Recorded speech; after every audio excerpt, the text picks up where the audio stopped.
नाज़रीन अस्सलाम वालेकुम। मैं मोहम्मद अम्मार इस्लामी न्यूज़ में आपका इस्तकबाल करता हूँ। आइए देखते हैं आज की अहम खबर। केजरीवाल कर आज हम लोग हैदराबाद में आए और हैदराबाद के ऑनेबल सीएम राव साहब से मुलाकात हुई। काफ़ी लंबी मुलाकात हुई, काफ़ी अच्छी चर्चा हुई। सबसे पहले मैं राव साहब का हमारी पूरी टीम की तरफ से बहुत बहुत शुक्रिया अदा करना चाहता हूं कि उन्होंने हमारे साथ टाइम निकाल के मुलाकात की और इतना प्यार और सम्मान हम लोगों को दिया। I am all of us are very very very grateful to him. हमने अपनी पूरी बात उनके सामने रखी और जैसा भी उन्होंने कहा कि दिल्ली के लोगों को न्याय दिलाने के लिए वो, उनकी पार्टी और उनकी पूरी सरकार दिल्ली के लोगों के साथ है। ये बात केवल दिल्ली की नहीं है, ये बात देश के जनतंत्र को बचाने की है। जो अध्यादेश पारित किया गया है वो देश के जनतंत्र के खिलाफ है, संविधान के खिलाफ है। सो उनकी सपोर्ट से हमें बहुत ताकत मिली है और हम इस सपोर्ट के लिए मैं पूरे दिल्ली के लोगों की तरफ से उनका तहे दिल से शुक्रिया अदा करना चाहता हूं। हमारी सरकार दिल्ली में पहली बार जब 2015 में बनी थी, फरवरी 2015 में दिल्ली में हमारी सरकार बनी थी। फरवरी 2015 में सरकार बनी और 23 मई को, मात्र 3 महीने के बाद, मोदी सरकार ने एक नोटिफिकेशन लाके हमारी सारी पावर छीन ली 3 महीने में। तो अब ब्यूरोक्रेसी के ऊपर हमारे से पहले शीला दीक्षित जी की सरकार थी। शीला दीक्षित जी का पूरा कंट्रोल था ब्यूरोक्रेसी के ऊपर, transfer, posting, disciplinary action, creation of new posts. So जितने सर्विस रिलेटेड मैटर्स हैं, शीला दीक्षित जी का पूरा कंट्रोल था। हमारी सरकार आने के बाद 23 मई 2015 को उन्होंने नोटिफिकेशन लाके ये सारी पावर छीन ली। तो as a chief minister of Delhi I can not even transfer post, education secretary, health secretary, deputy secretary, मैं कुछ नहीं कर सकता।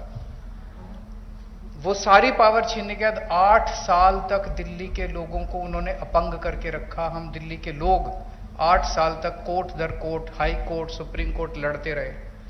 8 साल की हमारी लड़ाई के बाद 11 मई को, अभी पिछले कुछ दिन पहले, सुप्रीम कोर्ट की संविधान कॉन्स्टिट्यूशन बेंच ने, 5 जजों ने मिलकर 5-0 से दिल्ली के लोगों के हक में फैसला दिया। 8 साल की लड़ाई के बाद दिल्ली के लोगों को न्याय मिला कि उनकी चुनी हुई सरकार को काम करने का अधिकार मिला। हमें 8 साल लग गए उस नोटिफिकेशन को कैंसिल कराने में और न्याय लेने में। उसके 8 दिन के अंदर 11 मई को ऑर्डर आया सुप्रीम कोर्ट का। 19 मई को मोदी सरकार ने ऑर्डिनेंस लाके सुप्रीम कोर्ट के ऑर्डर को निरस्त कर दिया, पलट दिया। पूरे देश भर में लोग कह रहे हैं कि जिस देश का प्रधानमंत्री सुप्रीम कोर्ट को नहीं मानता, सुप्रीम कोर्ट के आदेश को नहीं मानता, फिर न्याय लेने के लिए लोग कहां जाएंगे? अगर देश का प्रधानमंत्री कहता है कि मैं सुप्रीम कोर्ट के आदेश को नहीं मानता और कानून लाके वो आदेश को पलट देता है, तो फिर तो न्याय के लिए कोई जगह नहीं बच जाती है। कहां जाएंगे फिर लोग न्याय लेने के लिए? फिर तो कोई अंतिम चीज ही नहीं है। वो प्रधानमंत्री जी कहते हैं मैं नहीं मानता सुप्रीम कोर्ट को, ऐसे देश कैसे चलेगा? ये तो बिल्कुल गलत है। अब ये अध्यादेश लाके वापस सारी पावर छीन ली। तो एक तरह से, जैसे अभी राव साहब ने बिल्कुल सही बोला, ये अध्यादेश दिल्ली के लोगों का अपमान है, घोर अपमान है। एक तरह से प्रधानमंत्री जी ये कह रहे हैं कि तुम जो मर्जी सरकार चुनो, मैं उसको काम नहीं करने दूंगा। तो दिल्ली के लोगों को चैलेंज कर रहे हैं प्रधानमंत्री मोदी जी कि तुम जो मर्जी सरकार चुनोगे, मैं काम नहीं करने दूंगा। और ये बात केवल दिल्ली के लोगों की नहीं है, पूरे देश में हम लोग देख रहे हैं कि अगर किसी राज्य के अंदर लोग नॉन बीजेपी गवर्नमेंट बना देते हैं तो उसको काम नहीं करने देते। या तो 3 तरीके अपनाते हैं, या तो वहां पे एमएलए खरीद लेते हैं दूसरी पार्टी के, सरकार गिरा देते हैं। कितना हमने देखा, कितनी जगह पे देखा, एमएलए खरीद के सरकार गिरा देते हैं। या एमएलए तोड़ लेते हैं, ईडी भेज के, सीबीआई भेज के, डरा के एमएलए तोड़ लेते हैं, सरकार गिरा देते हैं। या फिर ऑर्डिनेंस ले आते हैं गवर्नर के जरिए, गवर्नर का गलत इस्तेमाल करके सरकार को तंग करते हैं। जैसे आप लोगों के गवर्नर आपके बिल नहीं पास होने देते, काम नहीं करने देते उन लोगों को।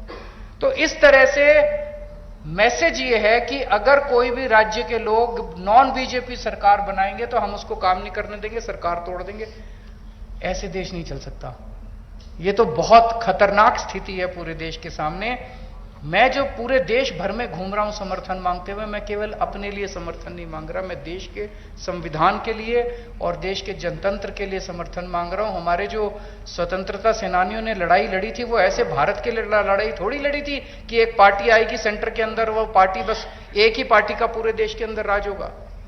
जिस तरह से आज इन्होंने माहौल बनाया हुआ है, फिर तो एक प्रधानमंत्री और 31 गवर्नर बस वो चला लें इस देश को, फिर मुख्यमंत्री बनाने की क्या जरूरत है, फिर चुनाव लड़ने की करने की क्या जरूरत है, फिर तो ये तानाशाही होगी।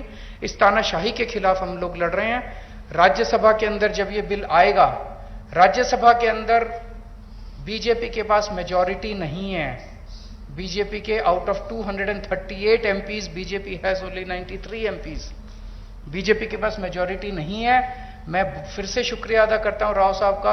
अगर हम सब लोग नॉन बीजेपी पार्टीज इकट्ठे हो गए तो इस बिल को हम राज्यसभा के अंदर गिरा सकते हैं। और अगर ये बिल गिर जाता है तो पूरे देश के लोगों को विश्वास हो जाएगा कि 2024 के अंदर मोदी सरकार वापस नहीं आ रही है। ये इसका सेमीफाइनल होगा 2024 का। ये कॉन्फिडेंस देगा पूरे देश के लोगों को कि मोदी जी को हराया जा सकता है। तो ये जनतंत्र को बचाने की लड़ाई है, देश की आजादी को बचाने की लड़ाई है। बहुत बहुत धन्यवाद, बहुत बहुत शुक्रिया।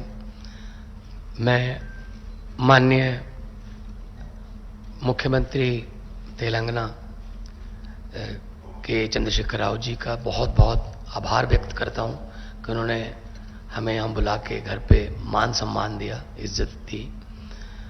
आम आदमी पार्टी के नेशनल कन्वीनर और दिल्ली के मुख्यमंत्री अरविंद जी और हमारे राज्यसभा के 2 सांसद संजय सिंह जी और राघव चड्ढा जी। जैसा कि राव साहब ने, अरविंद केजरीवाल साहब ने बता ही दिया कि देश के लोकतंत्र को बचाने की लड़ाई हम लड़ रहे हैं। एलजी जो है वो सिलेक्टेड है और दिल्ली की गवर्नमेंट इलेक्टेड है।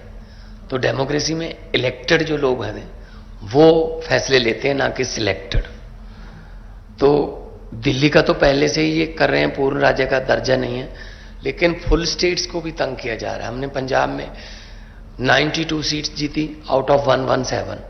इतना बड़ा मैंडेट है। हमें बजट सेशन बुलाना था मार्च में, हमें गवर्नर ने मना कर दिया, मैं परमिशन नहीं दूंगा बजट सेशन की। तो हम कहां जाएं?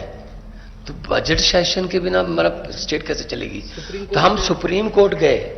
सुप्रीम कोर्ट से चीफ जस्टिस साहब ने ऑर्डर दिया कि जी बजट सेशन होने दो। और उसके बाद एक और जो बात हुई कि जी जो काउंसिल ऑफ मिनिस्टर द्वारा लिखा जाता है प्राप्तियां गवर्नमेंट की कि हमने ये किया, वो कहता है उसमें मैं माई गवर्नमेंट नहीं कहूंगा। हमने कहा जी आप ही तो सम्मान कर रहे हो विधानसभा, आप माई गवर्नमेंट नहीं कहोगे तो क्या कहोगे? कहते मैं दिस गवर्नमेंट कहूंगा। फिर सुप्रीम कोर्ट जाना पड़ा कि जी माई गवर्नमेंट तो बोलना पड़ेगा इनको। तब जाके उन्होंने, सुप्रीम कोर्ट ने कहा कि you have to read it word by word, you can not change. जैसे तमिलनाडु में कर लिया था, स्टालिन जी के पास जो उन्होंने लिख के दिया था वो और था, गवर्नर कुछ और बोल रहा था। तो मतलब ये हैरानी की हद ये है कि जो राज्य भवन है स्टेटों में वो बीजेपी के ऑफिस बन गए और राज्यपाल जो है वो स्टार कंपेनियर बन गए बीजेपी के। तो इस गवर्नरी सिस्टम को उन्होंने मिसयूज किया है, हर जगह पे करते हैं। आपके बिल रोक रखे हैं स्टेट के, हमारे बिल रोक रखे हैं। वहां पे स्टालिन साहब का चिट्ठी आई थी हमें कि हमें सपोर्ट करो, हमारे बिल रोक रखे हैं। केरला में तंग कर रहे हैं, ममता दीदी उनको तंग कर रहे हैं। मतलब इन्होंने मन बना रखा है, जैसा कि अरविंद जी ने कहा, अगर इलेक्शन से नहीं जीते तो बाई इलेक्शन से जीत जाते हैं कि मतलब बंदे तोड़ो और बाई इलेक्शन करा लो और कर लो। तो ये बहुत फेडरल स्ट्रक्चर के लिए बहुत घातक है और देश बचाने की लड़ाई लड़ रहे हैं। हमारे हजारों जो स्वतंत्रता सेनानी थे उन्होंने अपना खून दिया, खून का कतरा कतरा देके हमें देश दिया, हमें आजादी लेके दी। लेकिन ऐसी आज़ादी के लिए आज उनकी आत्मा तड़पती होगी कि ऐसी आज़ादी के लिए तो नहीं हमने कुर्बानी दी थी, जो जिस तरीके से देश को ये चला रहे हैं। तो हम यहाँ पे आए हैं और राज्यसभा में, और जब से शक्तियां छीनी हैं लोगों ने 2020 में फिर चुन लिया आम आदमी पार्टी को। तो मतलब लोग लाइन में खड़े होकर वोट डालते हैं, डेमोक्रेसी है। तो उसके बाद सुप्रीम कोर्ट के फैसले को नहीं मान रहे, तो ये बहुत ही गलत मैसेज है जो है।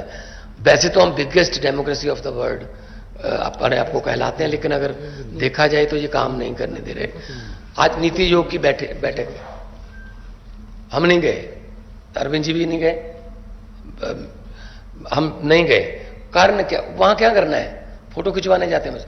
मैंने तो चिट्ठी में लिख के भेज दी, मैंने कहा मेरे पिछले साल वाले भाषण को इस बार भी वही मान लिया जाए, क्योंकि कुछ पिछले साल जो मांगा था वो तो दिया नहीं। आरडीएफ के पैसे नहीं दिए, एनएचएम के पैसे नहीं देते, स्टेट का जो हक बनता है वो देते नहीं है। नीति आयोग में हम फोटो खिंचवाने जाएंगे क्या? मतलब ये मीटिंग करते हैं लेकिन चलाते अपनी मर्जी से हैं, और ऐसा नहीं होगा। भारत एक गुलदस्ता है, गुलदस्ते में हर किस्म के फूल होते हैं, हर फूल का अपना रंग, अपनी सुगंध होती है।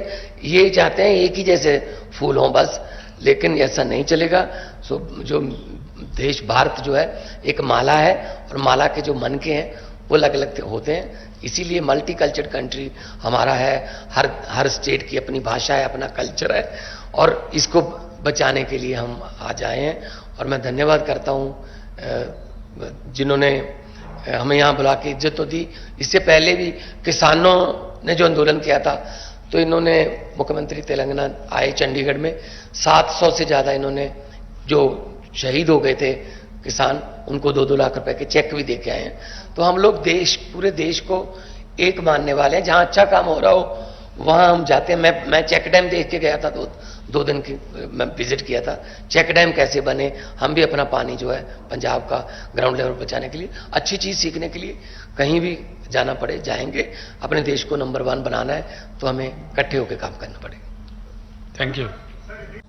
కేంద్ర ప్రభుత్వం యొక్క అరాచకాలు ఆగడాలు బాగా మితిమీరుతూ పరాకాష్ఠకు చేరుకుంటున్నాయి. కారణం ఏమిటంటే ప్రజాస్వామ్యబద్ధంగా ఎన్నికైనటువంటి రాష్ట్ర ప్రభుత్వాలను అనేక ముప్పు తిప్పలు పెడుతూ పని చేయనీయడం లేదు. ఇది చాలా రాష్ట్రాలలో చాలా సందర్భాలలో ఎక్కడెక్కడైతే నాన్ బీజేపీ గవర్నమెంట్స్ ఉన్నాయో వాళ్ళు ఎంబడబడి చాలా ఇబ్బందులు పెడతా ఉన్నారు. ఆర్థికమైనటువంటి పరిమితులు విధించడం, రకరకాల దాడులు చేస్తూ వేధించడం, అనేక రకాలైనటువంటి దుర్మార్గాలకు ఈ కేంద్ర బీజేపీ ప్రభుత్వం ఒడిగడుతూ ఉన్నది. ఇది యావత్ దేశమంతా కూడా చూస్తూ ఉన్నది. ఇటీవల కాలంలో ఢిల్లీలో 2 వింత సంఘటనలు మనం చూస్తాం. ఢిల్లీలో Aam Aadmi Party very popular party, అది అందరికీ తెలిసిన విషయం, యావత్తు దేశానికి ప్రపంచానికి తెలిసిన విషయం. అరవింద్ కేజ్రీవాల్ గారి నాయకత్వంలో ఒక సోషల్ మూవ్మెంట్ నుంచి వచ్చిన పార్టీ ఆమ్ ఆద్మీ పార్టీ ఒకసారి కాదు, 2 సార్లు కాదు, 3 టైమ్స్ 3 సార్లు అప్రతిహతమైనటువంటి అద్భుతమైన విజయం సాధించింది రాష్ట్ర ప్రభుత్వాన్ని ఏర్పాటు చేయడానికి. అండ్ ఈ మధ్య కాలంలో మనం ఒక వింత సంఘటన చూశాం, దేశంలో ఎప్పుడు చూడలే అటువంటిది. మున్సిపల్ ఎన్నికలు జరిగినాయి ఢిల్లీలో, అక్కడ గెలిచిన స్పష్టమైనటువంటి ఆధిక్యతతో ఆమ్ ఆద్మీ పార్టీ విజయం సాధించింది ఢిల్లీ మున్సిపల్ కార్పొరేషన్. దాన్ని ఎన్నో కుయుక్తులు చేసి, ఒకటి ఉన్నదాన్ని విభజించి 3 చేసి, ఏదేదో మాయామచ్చింద్ర చేసినా బీజేపీని ప్రజలు తిరస్కరించారు, ఆమ్ ఆద్మీ పార్టీని గెలిపించారు. గెలిపించినటువంటి మేయర్ను ప్రమాణ స్వీకారం చేయడానికి ఇన్ని ముప్పు తిప్పలు పెట్టడం మనం చూసినాం. చివరికి సుప్రీంకోర్టుకు పోయి ఆర్డర్ తీసుకోవాల్సినటువంటి పరిస్థితి. సుప్రీంకోర్టు ఆర్డర్ ఇస్తే తప్ప ఢిల్లీ మేయర్ గెలిచిన తర్వాత కూడా కానియరు. అట్లాంటి ఒక అరాచకమైనటువంటి పద్ధతి. అదే పద్ధతిలో 3 సార్లు చాలా పాపులర్ ఓటు, తక్కువ ఓటుతో గెలవలే అరవింద్ కేజ్రీవాల్ గారు. 3 సార్లు కూడా అద్భుతమైనటువంటి 2 జాతీయ పార్టీలను మట్టి గరిపించి బ్రహ్మాండమైన మేయాటితోని గెలిచినారు. ఒక particular election, myself and Mr. Keshwarao garu, we were there in Delhi when the assembly election was going on. I requested KCR garu to go out. He went and made a round and came back. Arvind Kejriwal is hands down winning, sir. This was a statement given to me on that day. అనుకున్న ప్రకారంగానే చాలా పెద్ద మెజార్టీతో with large majority Aam Aadmi Party has formed the government 3 times, not once. అక్కడ ఒక ఎల్జీని తెచ్చి lieutenant గవర్నర్ను గెలిచిన ప్రజాస్వామ్య ప్రభుత్వం నెత్తిన పెట్టి వాళ్ళకు ఊపిరాడకుండా చేసి పనిచేయకుండా చేసి అనేకమైన దుర్మార్గ చర్యలకు పాల్పడుతున్నారు. చివరికి గతి లేక సుప్రీంకోర్టును ఆశ్రయించింది ఢిల్లీ గవర్నమెంటు, కేజ్రీవాల్ గారి నాయకత్వంలో గవర్నమెంటు. సుప్రీంకోర్టును ఆశ్రయిస్తే సుప్రీంకోర్టు లార్జర్ బెంచ్, చిన్న బెంచ్ కూడా కాదు, 5 మెంబర్ జడ్జి ఉన్నటువంటి చీఫ్ జస్టిస్తో కూడుకున్న బెంచు స్పష్టమైన ఆదేశం ఇచ్చింది.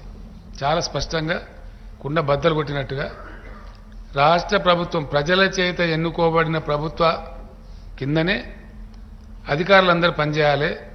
వాళ్ళ ట్రాన్స్ఫర్స్ కానీ మంచి కానీ చెడ్డ కానీ వాళ్ళ నియంత్రణ కానీ ఖచ్చితంగా రాష్ట్ర ప్రభుత్వం చేతుల్లోనే ఉండాలి, not in the hands of governor అని చాలా స్పష్టంగా ఆదేశం ఇచ్చింది. దాన్ని అమలు చేయకుండా ఒకటి గెలిచిన ప్రభుత్వాన్ని పనిచేయకపోవడమే అరాచకం. దాని మీద ఎల్జీని తీసుకొచ్చి కూర్చోబెట్టడం మరింత నియంతృత్వ వైఖరి. చివరికి సుప్రీంకోర్టు జడ్జిమెంట్ ఇస్తే ఆ సుప్రీంకోర్టును జడ్జిమెంట్ను కూడా కాలరాసే విధంగా చాలా భయంకరంగా ఒక ఆర్డినెన్స్ తెచ్చినారు. అది మరీ దుర్మార్గం. అంటే చివరికి సుప్రీంకోర్టు జడ్జిమెంట్కి కూడా అతిగతి లేకపోతే అంటే ఎమర్జెన్సీ రోజులు గుర్తుకొస్తున్నాయి.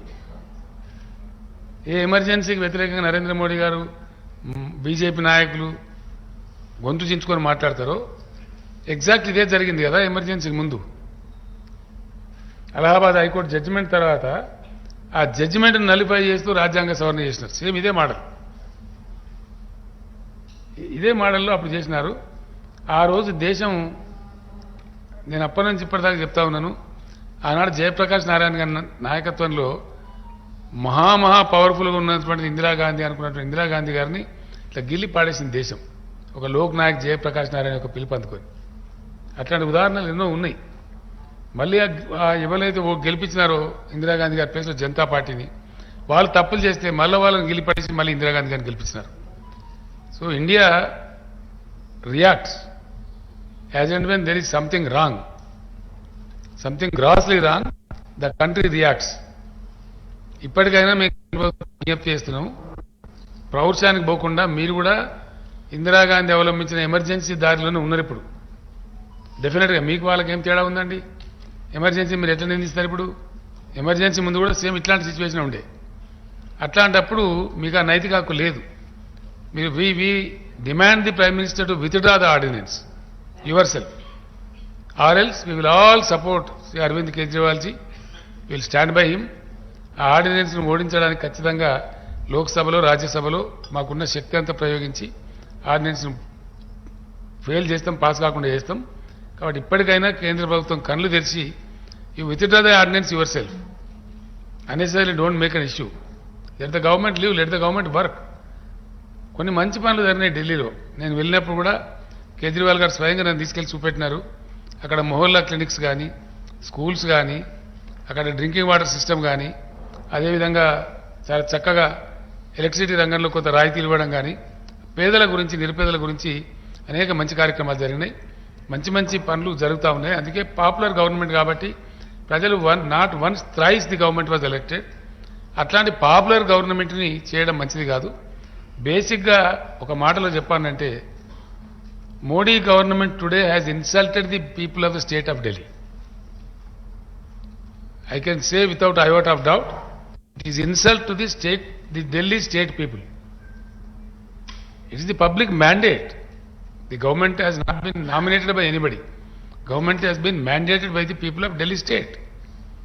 ఈ వ్యక్తులకు అరవింద్ కేజ్రీవాల్ గారు కాదు, insult to the people of Delhi. వాళ్ళు కూడా రేపు బుద్ధి చెప్తారు ఖచ్చితంగా ప్రభుత్వానికి. वो भी सबक सिखाएंगे. तो इसलिए हम लोग अनुरोध करते हैं मोदी जी, आप ऑर्डिनेंस विथड्रा कीजिए. ये अच्छा नहीं है.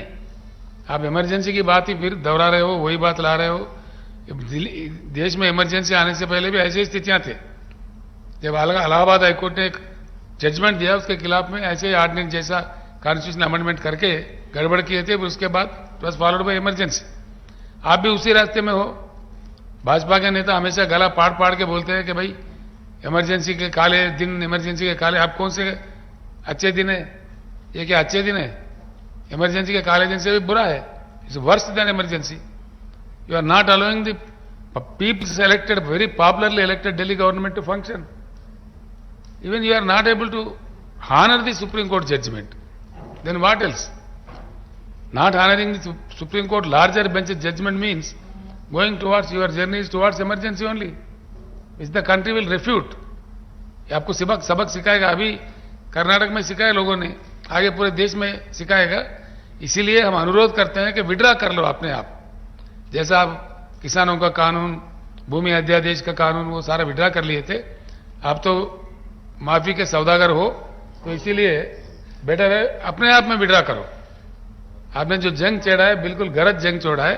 इसीलिए हम आपके साथ ही है, राजनीति में आपके समकालीन साथी है. इसलिए सुझाव भी देते हैं अच्छा नहीं है आपके लिए, ना ही लोकतंत्र के लिए, ना देश के लिए, ना आपके लिए, किसी के लिए भी अच्छा नहीं है. बेटर है the prime minister and the government in center today shall withdraw the ordinance without any further loss of time. Otherwise, we will unitedly fight. I think the whole system will support Sri Kejriwal ji, because it is a question of the existence of the democratic system in the country. It is a threat to the democracy. It is a challenge to the democracy, which is not supposed to be in a big country like India. It cannot be tolerated. The government of India should come to senses and withdraw the ordinance.